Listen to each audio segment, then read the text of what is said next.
Buenas tardes, bienvenidos a una edición más de nuestro programa Diálogos Parlamentarios, que se transmite a través del canal 53 de la Universidad Autónoma de Nuevo León. Y en esta ocasión, bajo los auspicios de la Secretaría Académica de nuestra institución, damos la bienvenida muy cordial y nos sentimos muy honrados con la participación de la doctora Irene León. Ella pues es investigadora académica, participa en una serie de organizaciones, es directora de la Fundación para el Estudio, la Acción y la Participación Social en Ecuador. Ella ha publicado y permanentemente publica en diversas publicaciones sus artículos y como veremos, su adentramiento en lo que es la panorámica, la dinámica, los entretelones de la vida política en América Latina, pues ella realmente los domina magistralmente y por eso es que nosotros la hemos invitado a nuestro programa. Irene, muy buenas tardes, nos da mucho gusto que estés con nosotros. Y entraría yo o abriría yo el programa con un par de cuestiones. Desde principios del siglo, pues en la primera década del siglo, ya se vislumbraba, digamos que una consolidación de la vía electoral para llegar al poder. Y esto dio lugar a toda una serie de movimientos que hicieron que partidos progresistas y de izquierda asumieran pues el mando en los gobiernos, los distintos gobiernos de algunos países de América Latina. En este mismo tránsito, pues una paradoja porque se anunciaba la democracia, no solo la democracia electoral, sino que la democracia electoral prácticamente se la amalgamó a la idea y a la realidad de la democracia como tal, lo cual no deja de crear confusión desde luego. Pero digo, en este tránsito lo que ocurre es que mientras se abrían esos canales para acceder diferentes fuerzas o fuerzas diferentes de las tradicionales para llegar al poder,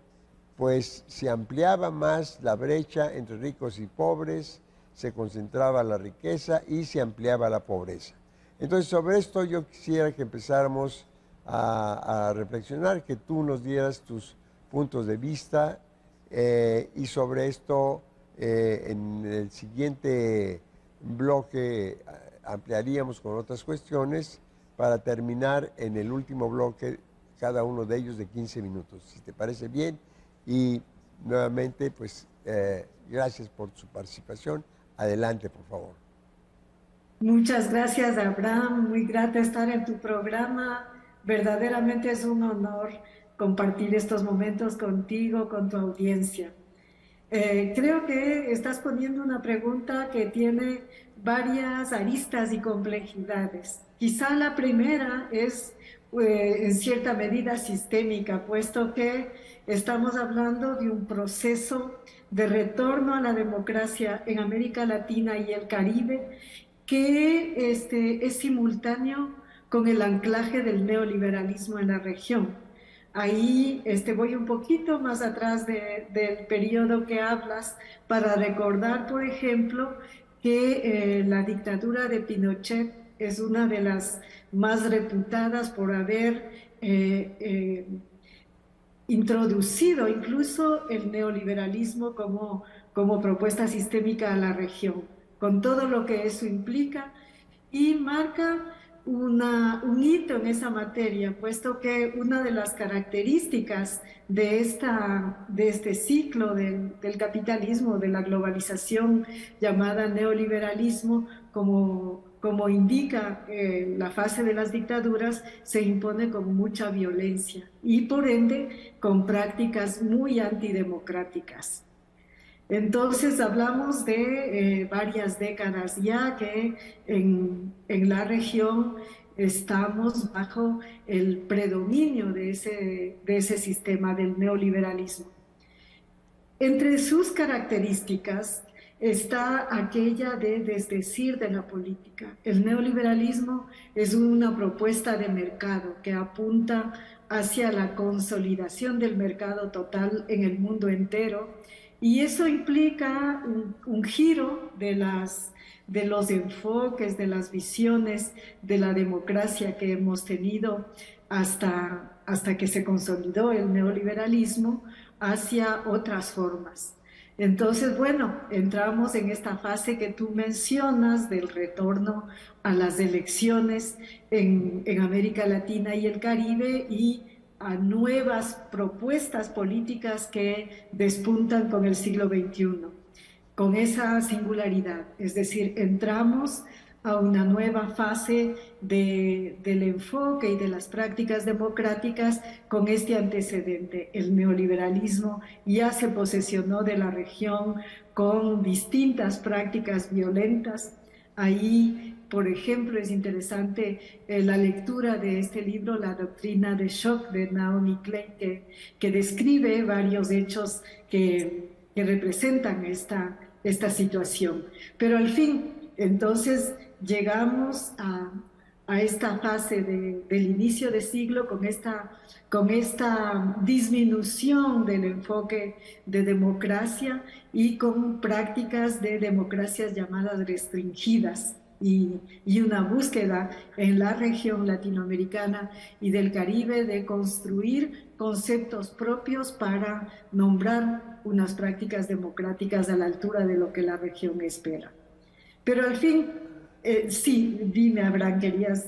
decir algo? Sí, lo que se puede ver, digamos, en el arribo para gestionar los gobiernos de fuerzas diferentes a las tradicionales es su cierta precariedad. No solo precariedad en la lucha a través de las campañas electorales para poder conquistar la mayoría de votos, sino precariedad en el momento de ejercer el poder. Es decir, en esta nueva oleada de triunfos de este tipo de fuerzas, pues lo que advertimos es precisamente eso, y el ejemplo más claro es en este caso Chile, porque después de las manifestaciones más impresionantes que se hayan podido ver no solo en ese país, sino en muchos otros de América Latina, llega al gobierno Gabriel Boric, pues supuestamente con fuerza suficiente como para convocar a un nuevo constituyente y por lo tanto a una constitución distinta de la que justamente dejó como resultado la dictadura de Pinochet. Pero ya en los hechos, pues el referéndum resulta contrario a este propósito. Entonces eso pues te habla de que hay una suerte justo de precariedad, como digo, de estas fuerzas para primero llegar al poder y después para gestionarlo, ¿no? Así que a mí me gustaría que tú pudieses hacer una reflexión en torno a esta circunstancia, porque como hemos visto, pues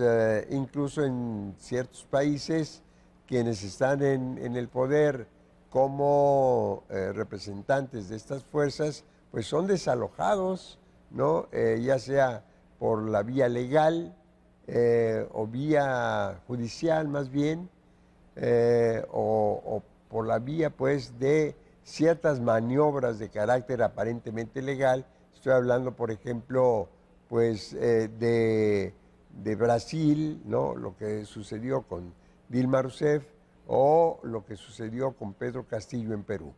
Entonces, sobre esto quisiera ver si podemos abordar pues esta traba difícil, este obstáculo que enfrentan esas fuerzas para poder gestionar de acuerdo con su proyecto los gobiernos a los que arriban de pronto, ¿no? Bueno, creo que el marco general de la región es que desde inicios del siglo XXI estamos en una literal disputa sistémica. Por un lado está la propuesta neoliberal de la que hablaba antes, que llegó incluso a ser omnipresente en la región, y por otro lado están propuestas alternativas de distintos tonos que se han expresado en la región bajo el nombre de progresismos. Entonces, son disputas de proyecto de futuro que están sobre el escenario y que son sustancialmente diferentes. La una, que es la propuesta neoliberal atada a esta visión del mercado, del libre comercio y de los grandes capitales que vienen con la propuesta neoliberal, que son ya los capitales globales, es decir, una propuesta de países más bien vinculados a esa relación de mercado y de libre comercio. Y por otro lado, hay propuestas en la región que buscan a consolidarse como países con proyectos soberanos, con proyectos que responden a sus propias necesidades locales y que por otro lado proponen distintas iniciativas de integración regional o subregional, como se ha venido produciendo desde inicios de este siglo. Estamos hablando ahí desde la iniciativa de Mercosur hasta UNASUR, CELAC, en fin, una variedad de propuestas con las que Latinoamérica y el Caribe propone articularse con el mundo. En ese marco vemos los distintos altibajos, digamos, que viven estas dos corrientes principales que están en disputa en la región. Si desde inicios de siglo se posicionaron las alternativas, que por ejemplo en América del Sur llegaron a ser gobierno en la mayoría de países hasta el tercer quinquenio de este siglo, también las corrientes de derecha neoliberales se han rearticulado y se han reposicionado en lo que llamamos la restauración conservadora. Vemos que esa disputa se expresa en Chile, por ejemplo, que tú mencionas, donde luego de esta movilización de la que tú hablas por una reivindicación constitucional prácticamente, es decir, la movilización era para buscar este canal democrático de transformación y que al fin en un referendo la población votó en mayoría y luego también votó en mayoría para no aprobar la constitución que resultó de eso. Y paralelamente a esta búsqueda de salidas alternativas, en Chile, por ejemplo, también hemos visto una recomposición de la derecha y de la extrema derecha, que ahora tiene canales de manifestación, no solo en el escenario electoral, como vimos en las últimas elecciones, sino también en el escenario mediático, político, que genera una tensión muy, muy fuerte, digamos, de posicionamientos que llevan, que mueven las líneas de la política hacia la derecha, dejando un margen cada vez más estrecho a las alternativas. Ese ejemplo de Chile puede leerse en otros países también. Precisamente, mira, una vez que volvamos de la terminación de este bloque, en el siguiente yo quisiera abordar otras cuestiones relacionadas precisamente con este mismo proceso, ¿no? Que tiene muy diversas desembocaduras según los países, pero bueno, que a final de cuentas responde a un común denominador en términos generales. Así que ya hablaremos de esto en el próximo bloque, si te parece. Claro que sí. Quizás solo voy a agregar la segunda parte de tu pregunta que tenía que ver con la judicialización de la política. Es decir, estamos hablando de un impulso hacia las alternativas al neoliberalismo, que colocaron los progresismos en América Latina y el Caribe, y la restauración conservadora que ha permitido el retorno de la derecha e incluso de la extrema derecha, como sucedió en Brasil, al poder. Y esto no se ha producido de un modo espontáneo, es decir, no, el juego democrático no actuó para que eso suceda, sino que han habido estrategias de fuerza para que eso pueda suceder y todavía se están viviendo estos mecanismos de judicialización de la política, del lawfare, que tiene dos brazos, el brazo judicial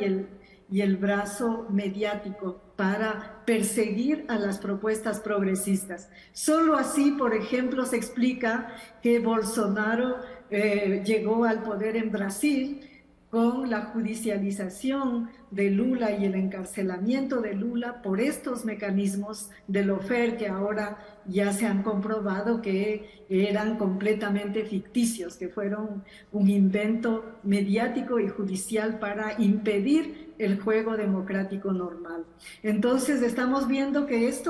este método se está replicando prácticamente en todos los países de América Latina y el Caribe. Lo hemos visto en Honduras, lo vemos en Ecuador, lo vemos en Perú. Hemos visto cómo en Argentina se ha tensionado el escenario político con la persecución de lawfare a Cristina Fernández de Kirchner, por ejemplo, que hasta ahora está prácticamente inhabilitada para postular a la presidencia de la República. Entonces, estamos viendo que la imposición, literalmente uso la palabra imposición, de estos actores, incluso de la extrema derecha en el poder, vienen con estos mecanismos, es decir, no estamos asistiendo a un juego democrático limpio en la región latinoamericana y del Caribe, sino a estas estratagemas que han permitido el posicionamiento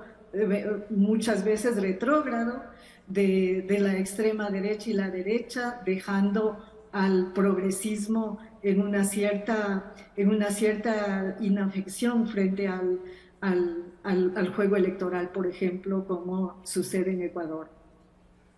Es precisamente en ese sentido, Irene, que yo quisiera introducir aquí la idea de la disparidad en términos de dinero, ¿no? Así hablando claramente, la disparidad que hay entre las fuerzas tradicionales que justamente pues apuestan ciertamente por la concentración de la riqueza. Esto es, digamos, sempiterno dentro del régimen capitalista, ¿no?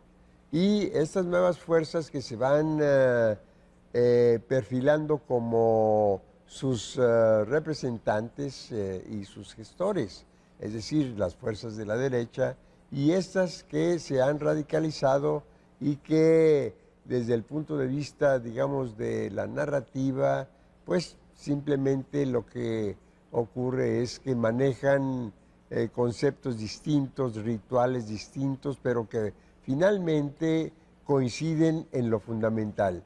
la defensa de todo aquello que pueda servir a la concentración de la riqueza. Por eso es que, mira, también se produce una distorsión de entrada, Irene. Es decir, la distorsión de los propios poderes diferentes del Ejecutivo y que tienden a incidir en esa misma dirección. Lo podemos ver en Perú. El poder legislativo, pues propiamente es el que logra que la expulsión de Pedro Castillo sea un hecho. Aquí en México, el presidente López Obrador se encuentra con una serie de fuertes obstáculos que dañan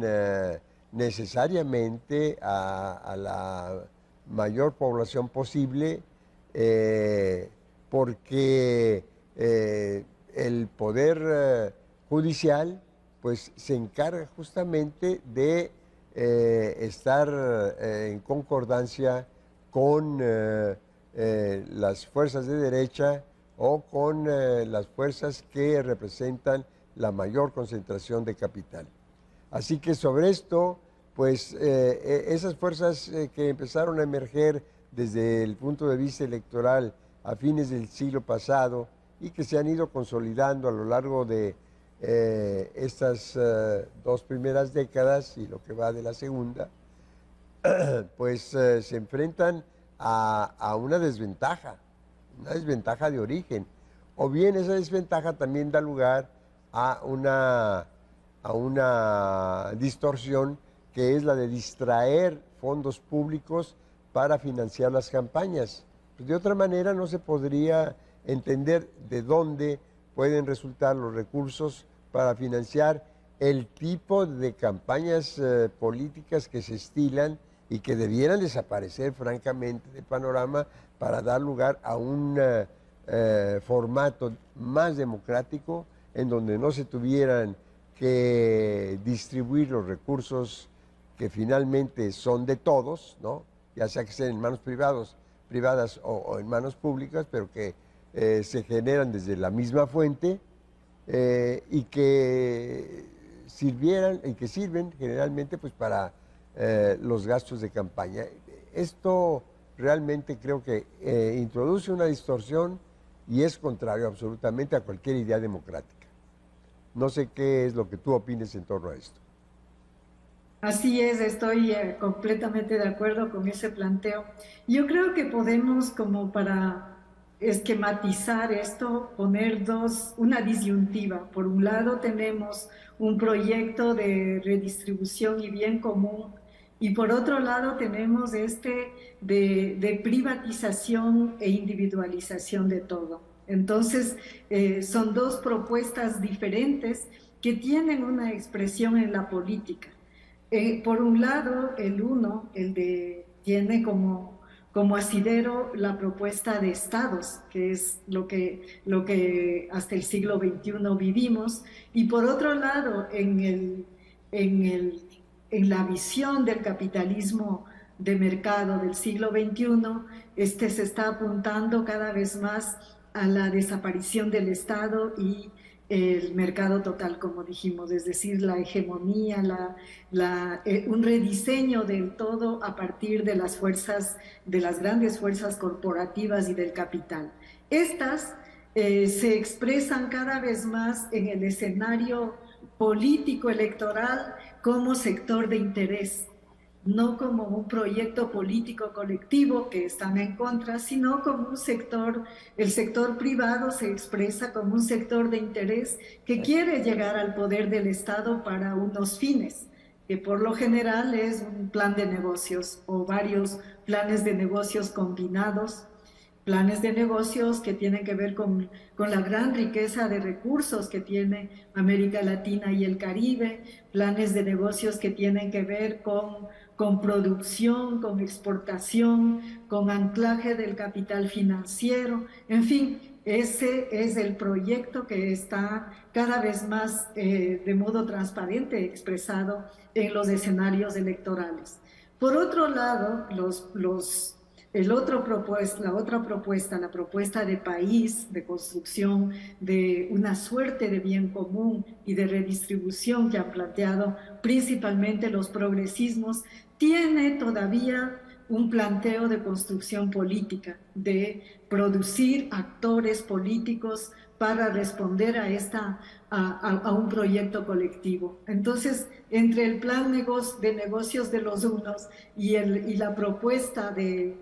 planes para la ejecución de un gobierno de los otros, en el escenario electoral entra esta situación que tú planteas de desigualdad en el momento de expresar, digamos, de lidiar por cada uno o por cada lado de las candidaturas. Obviamente que la propuesta de mercado tiene a su beneficio todo el sistema corporativo que nos domina, entre esos, por ejemplo, los aparatos mediáticos corporativos que juegan ya por su propio interés, es decir, los medios corporativos que son parte de este entramado del capitalismo del siglo XXI actúan en beneficio de las candidaturas de derecha, como tú dices, y a su vez el sector privado tiene capacidad de promover ese plan de negocios que se presenta en general como plan de gobierno por todo lo alto, con grandes inversiones corporativas, transnacionales, de inversores de capital que están interesados principalmente en los recursos de nuestra región. Entonces, esa disparidad se expresa mucho en los escenarios electorales y como tú planteabas, eso desdibuja una práctica democrática o por lo menos el concepto que tenemos de una práctica democrática sana para nuestros países, para la región. Así, muchas veces hemos visto que se impone este modelo, pero también hay que decir que justamente en la región tenemos gobiernos progresistas que han sido electos por otros métodos, es decir, hay una adhesión popular a la redistribución y el bien común que es hasta sentido común en la región y que ha permitido que las propuestas progresistas encuentren este nicho tan importante de poder como el que tienen en la región latinoamericana, en países importantísimos como México, Brasil, que incluso tiene una propuesta regional e internacional en este momento. En fin, estamos viendo que tanto se expresa lo uno como se expresa lo otro. Y por eso es que hablamos de una disputa de modelos y de sentidos que están en el escenario en la región latinoamericana y del Caribe. Vamos a hacer un corte, un breve corte, y regresamos en un momento para ver justamente la dimensión internacional, en este caso la globalización, en relación con los partidos y los diferentes proyectos de nación que se impulsan desde estas fuerzas y desde el punto de vista social, ¿no? Si te parece bien, entonces en el próximo bloque lo abordamos, ¿verdad? Claro que sí. Irene, tú lo tocaste un poco al final de esta última intervención. Hablabas pues de la incidencia de las compañías, de las empresas transnacionales que han ido cobrando cada vez una mayor fuerza en América Latina y que no dejan de incidir, ya sea de manera velada o abiertamente, en los proyectos de carácter más popular, de carácter más democrático que enarbolan los partidos y los gobiernos resultantes de su gestión en cuanto llegan al poder,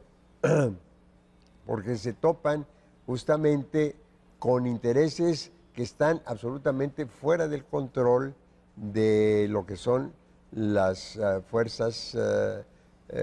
nacionales. Entonces la soberanía, de hecho,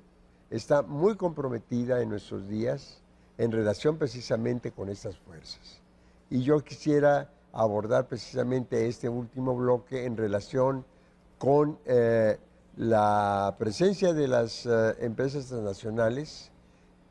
su vínculo con las empresas nacionales, entre otras con precisamente las que manejan los medios de comunicación, y la presencia pues de una vulnerabilidad que existe entre los gobiernos provenientes de unas fuerzas y de otras. Esto lo veremos enseguida, Irene, si te parece, porque vamos a hacer un corte y regresamos.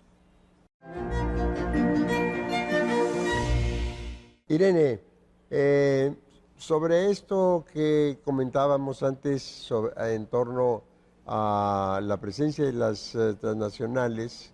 en nuestros países y de su incidencia en los procesos políticos, aquí en México pues fue muy claro durante la propuesta de una nueva reforma eléctrica la organización de empresas mundiales, ¿no? Pues precisamente incidió al efecto de rechazar esa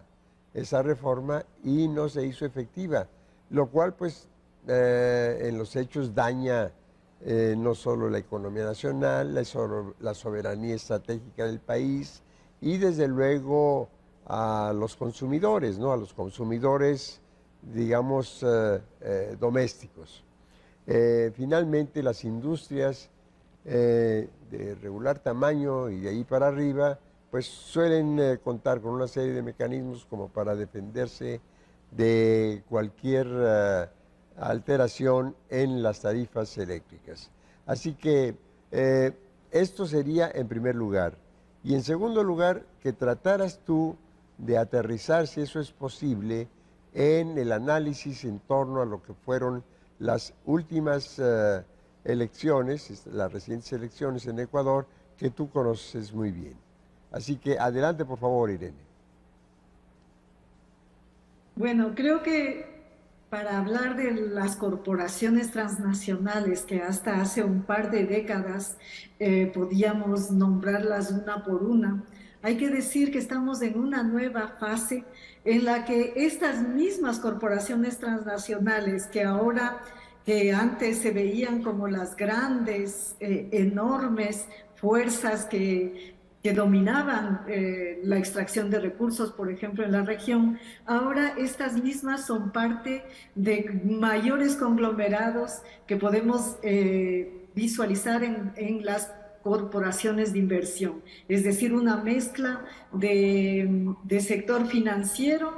y de corporaciones. Entonces, en el campo energético, por ejemplo, se ve muy claramente esta situación. Si antes veíamos corporaciones transnacionales omnipresentes como actoras del campo energético de nuestra región, ahora a su vez son grandes megacorporaciones como la BlackRock, que son a su vez las que gestionan la mayoría de corporaciones que están en el campo energético. De hecho, como el caso que tú mencionas de México, por ejemplo, podemos ilustrar esto con el ejemplo de España, que no está en la región, pero que es un país donde hemos visto una fluctuación, y Francia también está entrando en eso, una fluctuación enorme de los precios de la electricidad y que los actores nacionales, los partidos políticos del gobierno ya no tienen ninguna respuesta porque justamente es una megacorporación como la BlackRock que es la que está gestionando todas estas inversiones del campo energético que se expresa en la electricidad, por ejemplo. Parece complejo, pero quizá decir que esto corresponde al hecho de que nuestros inversores nacionales ya prácticamente no tienen ningún albedrío frente a estas megacorporaciones que son parte de la factura del capitalismo en el siglo XXI. Entonces, estamos hablando de otro momento en el que ya estas megacorporaciones están por encima de los estados, por encima incluso de las multilaterales, y que corporaciones de inversión como la BlackRock que estoy mencionando, incluso se considera como el tercer PIB mundial después de Estados Unidos y China. Entonces es un nuevo momento en el que justamente estas entran a determinar lo que sucede no solo en los países, sino en las instancias multilaterales. Entonces, de ahí que hablamos en mucho de las famosas puertas giratorias en las que los jefes, las jefas de empresa, de esa posición, los CEOs, pasan a bregar directamente por las posiciones de gestión de los países, es decir, de gestión de los recursos principalmente, con este fin de expropiación, de extracción de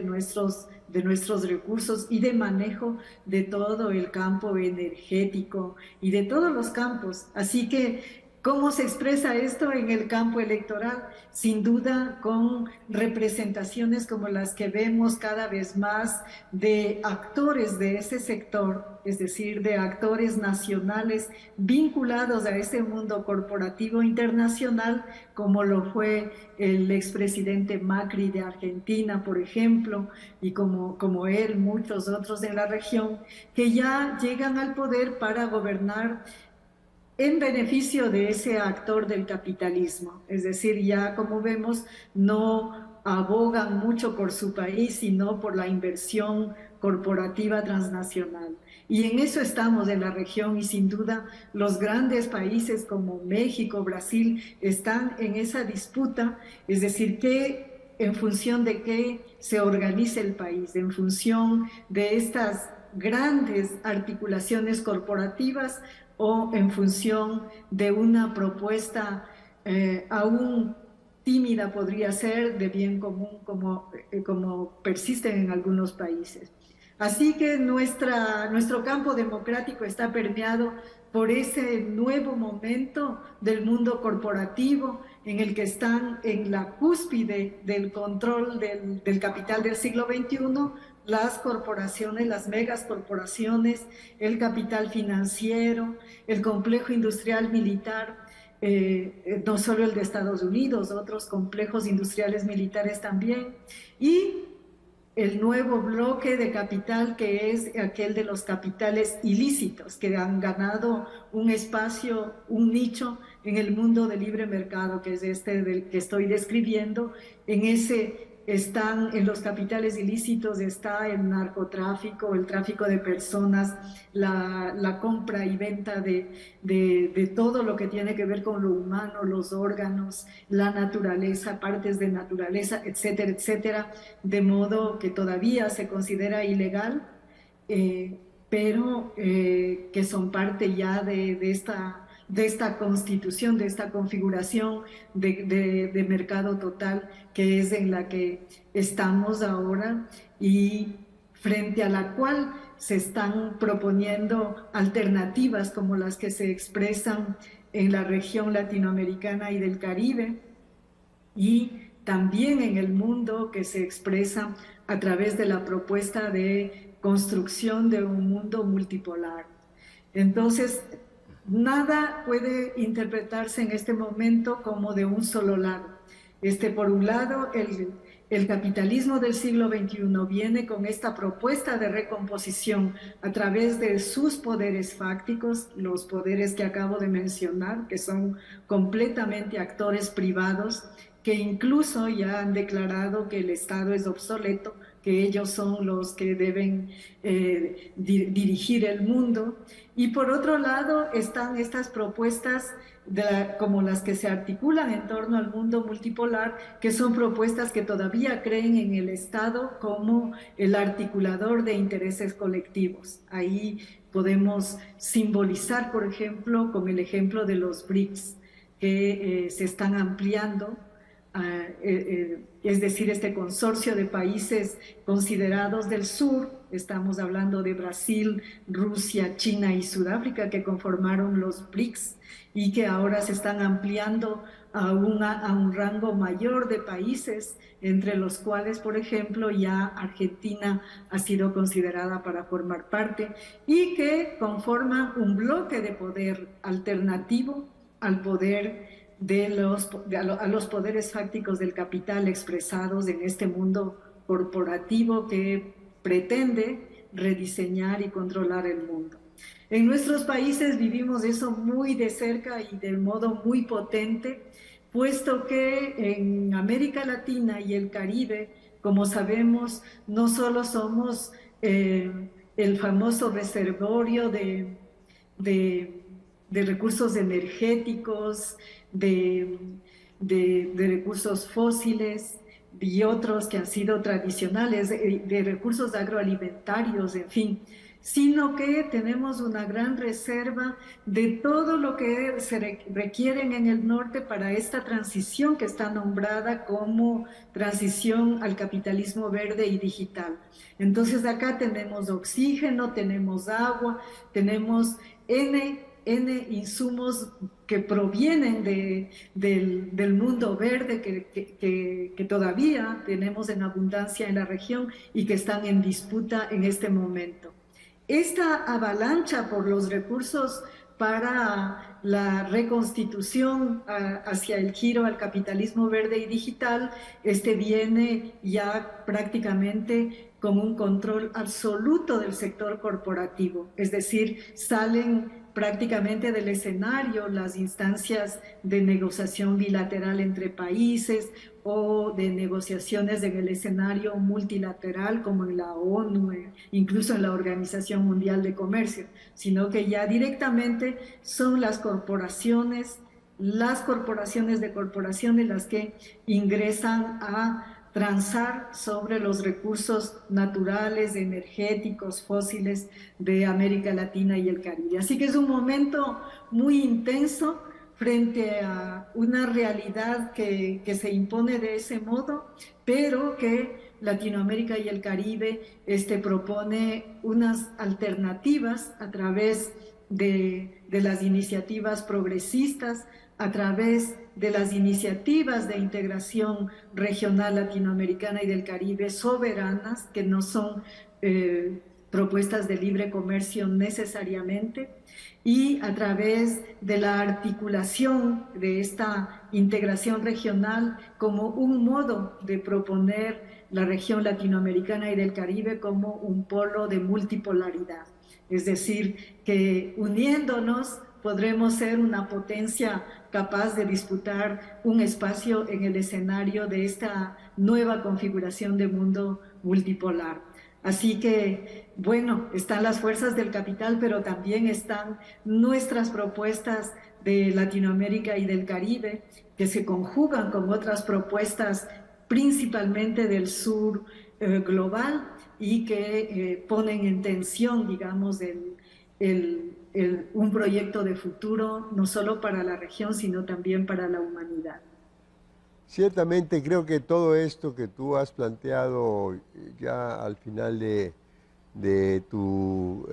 intervención en una nuez, de hecho te has referido a todas esas fuerzas que eventualmente alteran lo que puede ser un proceso democrático y soberano para definir los intereses de un país y sobre todo de las mayorías que viven en cada uno de los países nuestros. Y esto pues me lleva justamente a considerar que si hay un país donde se puedan analizar cada uno de ellos, pues ese es tu propio país en relación con el nuestro, es decir, Ecuador con México. Y por lo mismo me gustaría que tú establecieras pues la comparación entre uno y otro. En realidad tú lo has hecho en diversas ocasiones, pero en torno justamente a las elecciones que acaban de ocurrir en Ecuador. Te escuchamos. Creo que Ecuador es un país en el que se sintetiza todo este panorama que acabo de describir en escala regional. Es decir, esta disputa de proyecto y de propuesta para la definición de un país bajo o el eje de soberanía o este eje de mercado que viene de la mano de esta transnacionalización de todo en nuestros países. Entonces, en las elecciones de Ecuador se puso en escenario, por un lado, el proyecto de país que fue impulsado durante el gobierno y la propuesta de la Revolución Ciudadana entre 2007 y 2017, que logró incluso formular por vía pacífica una constitución muy alternativa que se llama la Constitución del Buen Vivir, una propuesta de alternativa civilizatoria que visualiza una transformación de de los ejes de organización societal para transitar de este modo de reproducción del capital que viene desde hace siglos dibujándolo todo hacia uno de reproducción ampliada de la vida. Entonces se está planteando una renovación en este marco electoral que acabamos de pasar, de esta propuesta de cambio societal y de prácticas redistributivas, participativas, de reconocimiento del Estado como Estado plurinacional, multiétnico, que reconoce la existencia de pueblos y nacionalidades indígenas y afrodescendientes. En fin, estamos hablando de una propuesta de cambios que reconocen la posibilidad de tener un país con soberanía y que ese país con soberanía esté articulado a la integración latinoamericana y del Caribe y a la propuesta de mundo multipolar. Entonces es un proyecto. Y por otro lado está la propuesta de mercado y del mundo corporativo, que en el caso de Ecuador, que es un país pequeño pero con una gran biodiversidad, reconocido por ser entre los 20 países más biodiversos del mundo y con entrada a la Amazonía, al Pacífico, en fin, y que tiene todos los recursos que antes mencionaba para la transición de los países del norte al capitalismo verde y digital. Entonces es un país que está en disputa también por este sector y que busca posicionarse en el poder. El otro actor que también incide en todos los campos electorales de América Latina y el Caribe son los geopolíticos. Es decir, hay una propuesta de nuestra región articulada al proyecto hemisférico de Estados Unidos y a sus redefiniciones geoestratégicas en la región latinoamericana y del Caribe. En nuestro caso, directamente en este tiempo y momento, Ecuador está bajo la dirección de un relanzamiento geoestratégico de Estados Unidos para la región andina, que se expresa, entre otros, por acuerdos de defensa y de seguridad que ya se han expresado también en Perú, por ejemplo, con incluso la presencia de tropas de ese país en Perú, y que en Ecuador también se están reorganizando las propuestas de seguridad y de defensa para entrar en ese eje, y ya están. Entonces, en el campo electoral ecuatoriano entran en el escenario todas estas fuerzas, a más de los intereses digamos, del empresariado o de las fuerzas económicas locales, cada una buscando a articularse, a encontrar un nicho en los escenarios de este capital transnacional que decide muy por encima de los nacionales. Entonces decía que el caso de Ecuador, en Ecuador ganó justamente por un margen pequeño, pero ganó la propuesta del capitalismo, la propuesta de las corporaciones. El nuevo presidente será un magnate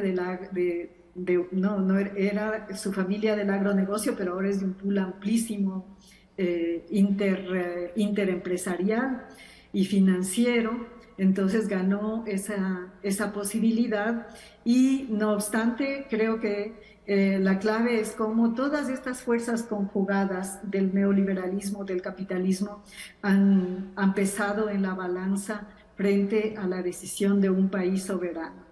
Se expresa en el caso de Ecuador algo que vemos también en otros países de la región, como por ejemplo en Perú, que estaba mencionando antes, donde el país se ve escindido en dos partes. Por un lado, las fuerzas de cambio que llegan execuo con la otra prácticamente, y las fuerzas del plan de negocios de los capitales en nuestros países. Así que todo esto para decir que todavía estamos en una intensiva disputa de proyectos y de modelos aquí en Ecuador como en otros países de América Latina, y que esto todavía va a continuar expresándose hasta lograr estos proyectos de soberanía que se han expresado en iniciativas de cambio democrático, constitucional, pacífico, como son los que buena parte de los países de América Latina y el Caribe están expresando en esta fase histórica como la que estamos viviendo. Pues ciertamente, Irene, hemos sufrido una pandemia, conocemos las fuerzas del pandominio y ahora también asoman las de una panguerra que esperemos que justamente se disuelva y que la paz aparezca, pues, donde el conflicto se torna más gravoso para la humanidad de los países confrontados, ¿no? Así que te doy las gracias por tu reflexión y con ella a nuestra audiencia lo mismo le damos las gracias. Creo que es una reflexión muy rica, muy importante para lo que estamos nosotros percibiendo de lo que ocurre en otras regiones del mundo y que es importante fortalecer de cualquier manera las vías pacíficas de conquista del gobierno y finalmente acaso del poder. Gracias entonces, buenas tardes. Muchas gracias, Abraham, por la entrevista, un gusto compartir. Desde luego, claro que sí.